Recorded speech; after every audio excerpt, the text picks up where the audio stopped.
அதிகாரக்குரல் நண்பர்களுக்கு இனிய வணக்கம். இன்றைய சிறப்பு நேர்காணலில் நம்முடன் இணைந்திருக்கிறார் முன்னாள் இந்து முன்னணி நிர்வாகியும் தற்போதைய பாஜக பிரமுகருமான திரு குணா அவர்கள். வணக்கம். வணக்கம். திருப்பரங்குன்றம் தீபம் ஏற்றுறதுலேருந்து தீர்ப்பு சொன்ன நீதிபதியை பதவி நீக்கம் செய்யணுன்றது வரைக்கும் கோரிக்கை ஏற்கிறது. அங்கே சுற்றி சர்ச்சை ஆகிட்டே இருக்குது. ஆரம்பத்திலேருந்து அங்கே என்ன நடைமுறை, அதை பற்றி கொஞ்சம் விளக்கமாக சொல்ல முடியுங்களா? திருப்பரங்குன்றம் முருகப்பெருமானுடைய அறுபடை வீடுகளில் முதல் படை வீடு. ரெண்டாவது, அங்கே தான் முருகப்பெருமான் தெய்வானையை திருமணம் செய்த தலம். தமிழ்நாட்டில் திருப்பரங்குன்றம் ஒரு முருகப்பெருமானுடைய மிக பிரசித்தி பெற்ற ஒரு ஸ்தலம். இந்த பிரச்சனை எப்போ ஆரம்பிக்குதுன்னா, கடந்த 1920களில் பிரிட்டிஷ்காரனுடைய ஆட்சி காலகட்டங்களில் திருப்பரங்குன்றம் மலை அது மேலே இருக்கிற தர்கா எங்கே தீபம் ஏற்றுறதுங்கிற பிரச்சனை கிட்டத்தட்ட நீதிமன்றத்தில் 1920லேருந்து 25 ஒரு ஜட்ஜ்மெண்ட்டு. இப்படி கிட்டத்தட்ட 1994 வரைக்கும் நிறைய ஜட்ஜ்மெண்ட் அமைதியாக தான் போயிட்டு இருந்துச்சு, எந்த பிரச்சனையும் இல்லாமல். இந்த ஆண்டு 2025 இந்த பிரச்சனை பூதாகரமாக வெடிக்க காரணம் கடந்த என் ஞாபகம் சரி, நான் டிசம்பர் மாதம் நினைக்கிறேன், கடந்த ஆண்டு திருப்பரங்குன்றம் மலை மேலே தமிழ்நாடுடைய நவாஸ்கனி எம்பி அவர்கள், அவர் குழுவை சேர்ந்தவர்கள் பிரியாணி எடுத்துகிட்டு போய் திருப்பரங்குன்றம் மலை மீது பிரியாணி சாப்பிட்றாங்க. அந்த வீடியோ அது வீடியோவும் செய்தியாகவும் நாளிதழ்களில் வெளியாகும்போது இது ஒரு பெரிய இந்துக்கள் மத்தியில், குறிப்பாக ஹிந்து இயக்கங்கள் மத்தியில் எதிர்ப்பு தெரிவிக்கிறாங்க. உடனே அங்கே இருக்கக்கூடிய இஸ்லாமிய அமைப்புகள், அவர்களுக்கு ஆதரவான கட்சிகள்லாம் சேர்ந்து சிக்கந்தர் மலை மேலே ஆடு வெட்டுவோம் அப்படின்னு சொல்லி, இவங்க சிக்கந்தர் மலைன்னு சொல்கிறது கிட்டத்தட்ட சிக்கந்தர் பாதுஷாங்கிற ஒருத்தன் நம்ம நாட்டு மேலே படையெடுத்த காலகட்டங்களில் மலை மீது நம்முடைய மதுரையினுடைய மன்னரால் கொல்லப்பட்டு அந்த இடத்துல சமாதி கட்டப்பட்டது தான் அந்த சிக்கந்தர் மசூதின்னு சொல்கிறாங்க. இவங்க மசூதின்னு சொல்கிறாங்க, ஆக்சுவலாக அது ஒரு சமாதி. அந்த இடத்துல மேலே போய் திருப்பரங்குன்றம் மலை மேலே அந்த இடத்துல நாங்கள் கிடா வெட்டுவோம்னு சொல்லி கிடாயெல்லாம் பிடிச்சிட்டு வர்றாங்க. காவல்துறை எதிர்ப்பு தெரிவிக்கிறாங்க, இந்து அமைப்புகள் எதிர்ப்பு தெரிவிக்கிறாங்க. அதனுடைய விளைவு இந்த பிரச்சனை அமைதியாக இருந்த ஒரு இடத்துல தேவையில்லாமல் நவாஸ்கனி எம்பியும் சில இஸ்லாமிய அமைப்புகளும் அவர்களுக்கு ஆதரவானவர்களும் பிரச்சனையை உருவாக்கிட்டாங்க.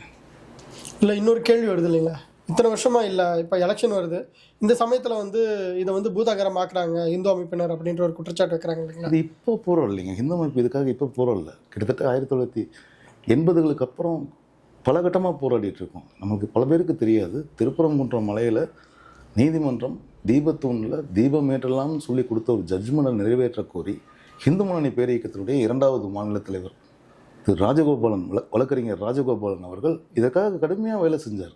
மதுரை மக்கள், மதுரை முழுக்க, தமிழகம் முழுக்க இதற்காக விழிப்புணர்வு ஏற்படுத்தினார், இதற்காக போராடினார். அதனுடைய விளைவு ராஜகோபால் அவர்கள் மதுரையில் அவருடைய வீட்டில் வச்சு பயங்கரவாதிகளால் கொல்லப்பட்டாங்க. இது ஏதோ நேற்று இந்த பிரச்சனையை இந்து முன்னணியோ ஆர்எஸ்எஸோ பிஜேபியோ நேற்று இந்த பிரச்சனையை கையில் எடுக்கல. கிட்டத்தட்ட 1992களுக்கு அப்புறம் ஒவ்வொரு ஆண்டும் திருப்பரங்குன்றத்தில் தீபம் ஏற்றணும்னு சொல்லி தொடர்ந்து இந்து முன்னணி, விஸ்வ இந்து பரிஷத்து, ஆர்எஸ்எஸ், பிஜேபி உட்பட எல்லாரும் போராடிட்டு இருக்காங்க. குறிப்பாக இந்து முன்னணி இந்த போராட்டத்தை கிட்டத்தட்ட 36 ஆண்டு காலமாக எடுத்துகிட்டு வந்துட்டுருக்கோம். இது ஏதோ ஒரு தேர்தல் நோக்கம் இல்லை. இந்து அமைப்புகளுக்கோ பிஜேபிக்கோ ஆர்எஸ்எஸ்க்கோ தேர்தல் அஜெண்டான்னு எதுவும் இல்லை. நம்முடைய வழிபாட்டு உரிமை, இந்துக்களுடைய உரிமைகளை மீட்கணும் அப்படிங்கிறது தான் எங்களோட அமைப்புகளோட அஜெண்டா. இது ஏதோ தேர்தலுக்காக, இந்த நாடகம் தேர்தலுக்காக திமுக தான் ஆடுது. கிட்டத்தட்ட நம்முடைய இயக்கங்கள் 36 ஆண்டு காலம் இதுக்காக போராடிட்டு இருக்கிறோம். இப்போது தீபம் ஏற்றணுன்றது கோரிக்கை அப்படின்னா அங்கே உச்சி பிள்ளையார் கோயிலில் ஏற்றியாச்சு, அந்த தீபத்தூன்லேயே ஏற்றணும் அப்படின்னு ஏதாவது கட்டாயம் இருக்குங்களா? கட்டாயமாக நீங்கள் காலங்காலமாக ஒரு நடைமுறை பின்பற்றப்பட்டு வந்திருக்கு. அந்த நடைமுறையை பிரிட்டிஷ் அரசாங்கம் வெள்ளைக்காரங்காலத்தில் கொடுத்த ஒரு சில ஜட்ஜ்மெண்ட்டுகளை காரணம் காமிச்சு, இல்லை வெள்ளைக்காரன் அதை ஏற்ற விடலை. அதனால் நம்ம நாடு சுதந்திரம் அடைஞ்சதுக்கு அப்புறமும் ஏற்ற விடாமல் இருக்கிறது ரொம்ப தப்பு. அந்த இடத்துல தான் தீபம் ஏற்றணுமான்னு கேட்டால் 100% அங்கே தான் தீபம் ஏற்றணும். இந்த மாதிரி ஒரு கேள்வி வந்துச்சு. அயோத்தியில் தான் ராமர் பிறந்தார், அயோத்தியில் ராமர் பிறந்த இடத்துலையே தான் கோவில் கட்டணுமானா அவர் பிறந்த இடத்துல தான் கோவில் கட்டணும், அதுதான் சரி. அந்த மாதிரி தான் தீபத்தூணில் தான் தீபம் ஏற்றணுமா 100% அங்கே தான் ஏற்றணும், அதில் மாற்று கருத்தே இல்லை. கனிமொழி எம்பி என்ன சொல்கிறாங்க அப்படின்னா, இதை வந்து இன்னொரு அயோத்தியா மாத்திரக்கு வந்து முயற்சி பண்ணுறாங்க. அயோத்தியில் எப்படி அங்கே பாபர் மசூதி இடித்து அங்கே அவங்களோட ஓட்டு வங்கியை வந்து பெருக்கிக்கிட்டாங்களோ, அதே மாதிரி இங்கே வந்து முருகனை காரணமாக காட்டி அந்த மாதிரி பண்ணுறதுக்கு முயற்சி பண்ணுறாங்க அப்படின்ற மாதிரி அவங்க சொல்கிறாங்க. இயல்பாலுமே தமிழ்நாடு ஒரு பக்தி பூர்வமான ஒரு மாநிலம். எந்த மாநிலத்திலையும் இல்லாத அளவுக்கு பக்தர்கள், குறிப்பாக முருக பக்தர்கள் அதிகமாக தமிழ்நாட்டில் இருக்காங்க.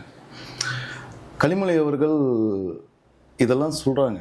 நல்லா யோசிச்சு பாருங்கள். 2016ஆம் ஆண்டு நினைக்கிறேன், திரு கருணாநிதி அவர்கள் முன்னாள் முதலமைச்சர், அவருடைய மறைவு, அவர் இறக்கும்போது முதலமைச்சராக இல்லை, முன்னாள் முதலமைச்சராக தான் இருந்தார். அவரை மெரினா பீச்சில் அடக்கம் செய்யணும். ஏற்கனவே அங்கே இருக்கக்கூடிய அண்ணா சமாதி, எம்ஜிஆர் சமாதி, ஜெயலலிதா சமாதி, அதற்கு பக்கத்திலேயே அங்கேயே அடக்கம் செய்யணும் அப்படிங்கிறக்காக இன்றைக்கு திருப்பரங்குன்றம் தீர்ப்பை ஜிஆர் சுவாமிநாதனை விமர்சிக்கக்கூடிய இதே திமுகவும், இதே கனிமொழி அவர்களும், இதே ஸ்டாலின் அவர்களும் அன்றைக்கு நீதிமன்றத்துக்கு தான் போனாங்க. ஒரு முதலமைச்சராக இல்லாத ஒரு முன்னாள் முதலமைச்சர் கருணாநிதி அவர்களுக்கு மெரினா பீச்சில் தான் இடம் வேணும்னு கேட்டாங்க. அன்றைக்கு நீதிமன்றம் முதலமைச்சராக இல்லாத ஒருத்தருக்கு கூட அந்த இடத்துல வந்து சமாதி கட்டுறதுக்கு அனுமதி கொடுத்தாங்க. அந்த தீர்ப்பை வந்து வரவேற்று கொண்டாடி இன்றைக்கி சமாதி கட்டி வணங்குறவங்க ஒவ்வொரு வருடமும் போய் ஒவ்வொரு நாளும் போய் அங்கே வணங்கிட்டு இருக்கக்கூடிய திராவிட முன்னேற்ற கழகத்தை சேர்ந்தவங்க கனிமொழி அவர்கள் இன்றைக்கி வந்து ஜிஆர் சுவாமிநாதனை விமர்சிக்கிறது, ஒரு படத்தில் சொல்லுவாங்க, உங்களுக்கு வந்தால் ரத்தம் எங்களுக்கு வந்தால் தக்காளி சட்னியான்னு கேட்குற மாதிரி, இவர்களுக்கு ஆதரவான ஒரு தீர்ப்பு வந்தால் கொண்டாடப்படுவதும், இவர்களுக்கு எதிராக ஒரு தீர்ப்பு வரும்போது அந்த தீர்ப்பை விமர்சிப்பதும், நீதிபதியை விமர்சிப்பதும், தீர்ப்புகள் விமர்சிக்கப்படலாம், நீதிபதியை விமர்சிக்கக்கூடாது. அதுவும் பதவியில் இருக்கவங்க, சத்தியப்பிரமாணம் எடுத்தவர்களே, மதுரை எம்பி வெங்கடேசன் உட்பட பலர் நீதிபதியை விமர்சிக்கிறாங்க. இது வன்மையாக கண்டிக்கக்கூடியது. டெபுட்டி சிஎம் உதயநிதி ஸ்டாலின் சொல்கிறாரு, மதத்தை வைத்து இங்கே வந்து குழப்பம் நடத்துறதுக்கு நீங்கள் முயற்சி பண்ணுறீங்க அப்படின்ற மாதிரி அவர் வந்து இது குற்றச்சாட்டு வச்சுருக்காரு. தினசரி சவால் விடுறது, நான் இருக்கேன்னு காமிக்கிறது, திமுகவை தொட்டு பாருங்க எங்களெல்லாம் ஒன்றும் பண்ண முடியாது, தமிழ்நாட்டில் உங்கள் பாட்சா பழிக்காது, இப்படி பேசுகிறதே உதயநிதி ஸ்டாலினுக்கும் ஸ்டாலின் அவர்களுக்கும் இது ஒரு வாடிக்கை ஆயிடுச்சு. ஒரு அரசியலுக்கு வந்து ஒரு 5 வருஷம் தான் ஆச்சுன்னு நினைக்கிறேங்க. வந்த உடனே எல்லாமே கிடச்சிருச்சு. அதனால் அவருக்கு ரொம்ப விளம்பரமும் ஈஸியாக கிடைச்சிருது. உதயநிதி ஸ்டாலின் அவர்களுக்கும் திமுகவுக்கும் ஒன்று சொல்லிக்கிறோம், தமிழ்நாட்டில் ஹிந்துயிசத்தையோ இல்லை ஹிந்து மதத்தையோ சனாதன தர்மத்தையோ விடவே மாட்டேன்னு சொன்ன ஈவேராவையும் அண்ணாதுரையையும் கருணாநிதியையும் பார்த்து அவங்களையும் தாண்டி இன்றைக்கு ஆலமரமாக வளர்ந்து நிற்கிற ஒரு அமைப்பு இந்த ஹிந்து முன்னணியோ பிஜேபியோ ஆர்எஸ்எஸோ. இவங்க என்ன நடக்காதுன்னு சொல்கிறாங்களோ அது 100% நடக்கும். அதுக்கு உதாரணமாக அயோத்தியா ராமஜென்மபூமி கோவில் போராட்டம் முதல்ல சின்னதாக சன்னியாசிகளால் ஆரம்பிக்கப்பட்டுச்சு. அப்புறம் ஆர்எஸ்எஸ் சொல்ல வந்தாங்க, விஸ்வ இந்து பரிஷத் கையில் அது கொடுத்தாங்க. ஒட்டுமொத்த இந்திய இயக்கங்களும் சேர்ந்து அந்த போராட்டத்தை முன்னெடுத்தாங்க. ஆரம்பத்தில் வெற்றி கிடைக்கல. இன்றைக்கு எப்படி மதுரை திருப்பரங்குன்றத்தில் நாங்கள் தீபம் ஏற்றதை தடுத்துட்டோம்னு சொல்லி எவ்வளோ திமிராக பேசிகிட்டு இருக்காங்களோ, இதை விட ஏளனமாக, கேலியாக, கிண்டலாக அன்றைக்கு அயோத்தியா போராட்டம் பேசப்பட்டது. 1989 சரியா எனக்கு ஞாபகம் இருக்காது, என்னோடய ஞாபகம் சரின்னு சொன்னால் 89 முதல்ல அந்த கரசேவைன்னு சொல்லக்கூடிய கரசேவை அறிவிக்கப்படுது. அன்றைய உத்தரப்பிரதேசனுடைய முதலமைச்சர் முலாம் சிங் யாதவ் முஸ்லீம்களுக்கு ஆதரவு இல்லை மாற்று மதத்தினருக்கு ஆதரவாக அவரை விட ரொம்ப ஸ்ட்ராங்கான ஒரு ஆள் இருந்திருக்க முடியாது. எங்களை மீறி அயோத்தியாவுக்குள்ளே, உத்தரப்பிரதேசத்துக்குள்ளே அயோத்தியாவுக்குள்ளே ஒரு காக்கா குருவி கூட பறக்காதுன்னு சொன்னார். அதையும் தாண்டி லட்சக்கணக்கான பக்தர்கள் உள்ளே வந்தோம், உள்ளே போனாங்க. துரதிர்ஷ்டவசம் துப்பாக்கி சுற்றில் நூற்றுக்கணக்கான பேர் உயிரிழந்தாங்க. அந்த முதல் முயற்சி தோல்வியாக தான் முடிஞ்சிச்சு. ஆனால் நமக்கு தெரியும், மறுபடியும் 1992 டிசம்பர் 6ஆம் தேதி மீண்டும் அதே சக்தி, அதே முயற்சி வெற்றி பெற்றுச்சு. இன்றைக்கி அயோத்தியில் ராமர் கோவில் கட்டப்பட்டு பிரம்மாண்டமான ஒரு குழந்தை ராமர் வந்து அங்கே கொண்டு வந்திருக்கோம். அதே மாதிரி தான் திருப்பரங்குன்றம். நீங்கள் எங்களுடைய நீதிமன்றத்துடைய அனுமதியோடு எங்களுடைய முயற்சியை தடுத்திருக்காங்க. அரசாங்கத்துடைய பலத்தை வச்சு, காவல்துறையை வச்சு இதை தடுத்திருக்காங்களே ஒழிய இது நேர்த்து போல. நிச்சயம் உதயநிதி அவர்கள் கண்ணால் பார்ப்பார். திருப்பரங்குன்றம் மலையில் தீபம் ஏற்றப்படும், காட்சிகள் மாறும், ஆட்சியும் மாறும். உதயநிதி கண்டிப்பாக பார்ப்பார். திருமாவளவன் சொல்கிறாரு, இந்து அமைப்பை சேர்ந்து அங்கே போராட்டம் பண்ணவங்களை வந்து ஊப்பா சட்டத்தில் வந்து கைது பண்ணும் அப்படின்ற மாதிரி சொல்லியிருக்காரு. இதெல்லாம் சொல்கிறக்கு திருமாவளவனுக்கு முதல்ல யோகியதின் தகுதியே இருக்கா?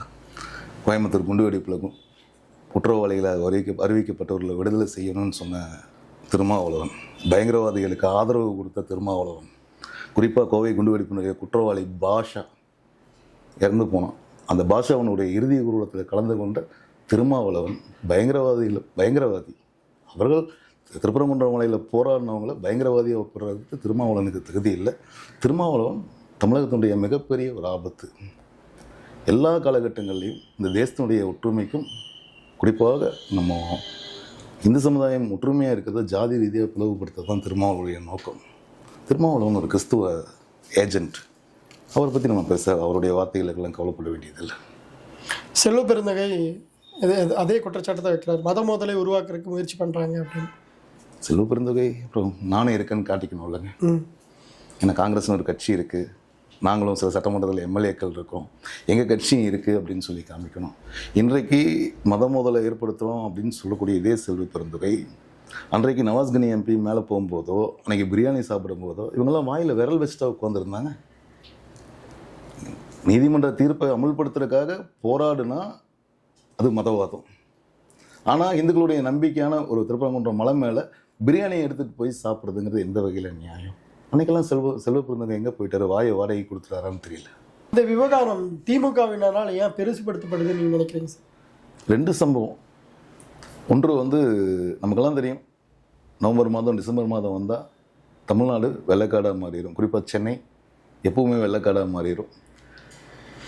இவங்க இந்த மழைநீர் வடிகால் கட்டுறன்னு சொல்லி ஒரு 4000 கோடி ரூபாய் கிட்டத்தட்ட திமுக அரசாங்கம் 2021 வந்ததுலேருந்து 92% முடிச்சிட்டோம், 94% முடிச்சிட்டோம், 96% முடிச்சிட்டோம், 98% முடிச்சிட்டோம்னு KN நேரு மறுபடியும் 2024 சொல்லுவார். சேகர் பாபு மறுபடியும் 2025 96% முடிச்சிட்டோம்னு சொல்லுவாங்க. ஒரு 4000 கோடி ரூபாய் ஊழலை மறைப்பதற்கு சென்னை மக்கள் முழுக்க திமுக மேலே ரொம்ப கோபத்தில் இருக்கா, அதிருப்தியில் இருக்கா. அந்த கோபத்தை மடைமாற்றுவதற்காக திமுக செய்யக்கூடிய ஒரு சதி தான் இந்த திருப்பரங்குன்ற விஷயத்தை ஹைலைட் பண்ணுறது. திமுகவுடைய நோக்கம் திருப்பரங்குன்றத்தில் மலையை காரணம் காமிச்சு சென்னையினுடைய மலையில் மக்கள் பாதிக்கிறத மறக்க வைக்கிறது தான் ஒன்று. ரெண்டாவது, அமலாக்கத்துறை KN நேரு மேலே 1000 கோடி ரூபாய்க்கு ஊழல் குற்றச்சாட்டு சொல்லியிருக்காங்க. அந்த ஊழல் குற்றச்சாட்டை மடைமாற்றுவதற்காக திராவிட முன்னேற்ற கழகமும் ஸ்டாலினும் இந்த பிரச்சனையை, திருப்பரங்குன்றம் பிரச்சனையை ஹைலைட் பண்ணுறாங்க.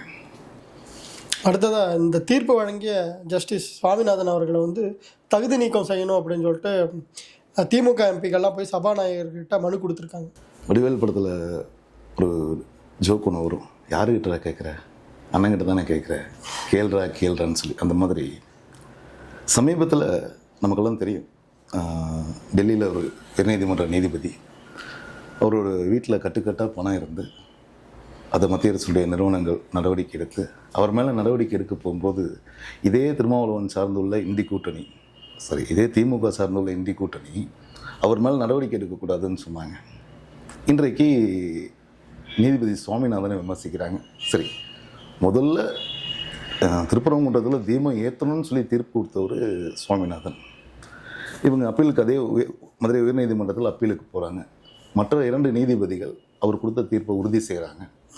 நீதிபதி சாமிநாதன் மேலே மட்டும் ஏன் பிறன்றாங்க அப்படின்னு சொன்னால், குறைந்த ஆண்டுகளே நீதித்துறைக்கு வந்து கிட்டத்தட்ட பல்வேறு வழக்குகள், தமிழகத்திலே அதிகமான வழக்குகளை விசாரணைக்கு எடுத்து, என் ஞாபகம் செய்யணும் 50,000க்கு மேற்பட்ட வழக்குகள் நினைக்கிறேன், 52,000 சம்திங் வழக்குகளுக்கு தீர்ப்பு கொடுத்து, குறிப்பாக சுவாமிநாதன் அவர்கள் ஒவ்வொரு விஷயத்தையும் ஆழ்ந்து சரியான தீர்ப்புகளை வழங்குகிறார். அதில் நிறைய ஊழல் குற்றச்சாட்டு, குறிப்பாக திமுகவினுடைய அமைச்சர்களுடைய ஊழல்களை அவர் தான் நிறைய விசாரிக்கிறார். அதனால் அந்த வன்மத்தை போக்கிக்கிறதுக்காக இன்றைக்கு நீதிபதியை வந்து GR சுவாமிநாதனை திமுக விமர்சிக்குது. நான் முன்னாடி சொன்ன மாதிரி தான், இவர்களுக்கு ஆதரவாக ஒரு தீர்ப்பு வந்தால் கொண்டாடுறாங்க, இவர்களுக்கு எதிர்ப்பாக ஒரு தீர்ப்பு வந்தால், குறிப்பாக நீதிபதி கொடுக்குறாருன்னு சொன்னால் அந்த நீதிபதியை விமர்சிக்கிறது ஜனநாயகத்துக்கு அழகில்லை. அவங்க வந்து தகுதி நீக்கத்துக்கு ஒரு காரணமாக சொல்கிறது வந்து, இவர் வந்து RSSஐ சார்ந்தவர், அவர் பிராமண சமூகத்தை சேர்ந்தவர், RSSக்கு ஆதரவாக செயல்படுறாரு, அதனால் வந்து அவரை தகுதி நீக்கம் பண்ணணும் அப்படின்றாங்க. சும்மா அவங்களுடைய ஆசையை அவங்க சொல்லிகிட்டு இருக்கிறாங்க. நீங்கள் இந்த யார் வேணாலும் தகுதி நீக்கம் செய்யணும்னு சபாநாயகர்கிட்ட கொடுக்கலாம். இது நாடாளுமன்றத்துலேயும் மக்களவை மாநிலங்களில் வரணும். இது அந்த நீதிபதிக்கு எதிராக வாக்குகள் வாங்கணும்.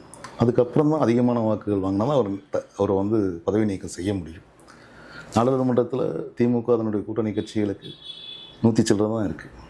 தேசிய ஜனநாயக கூட்டணி, பாரதிய ஜனதா கட்சியினுடைய கூட்டணி கிட்டத்தட்ட 280க்கு மேலே 300 பக்கம் இருக்காங்க.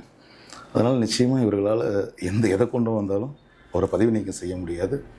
ஒன்று, ஒரு நேர்மையான ஒரு நீதிபதி ஜிஆர் சுவாமிநாதன் அவர்களை, தமிழ்நாட்டுக்கு மட்டுமே தெரிந்த ஜிஆர் சுவாமிநாதன் அவர்களை இன்றைக்கு இந்தியா முழுக்க பிரபலப்படுத்தியிருக்காங்க திமுக. ஒரு விதத்தில் அது நல்லது தான்.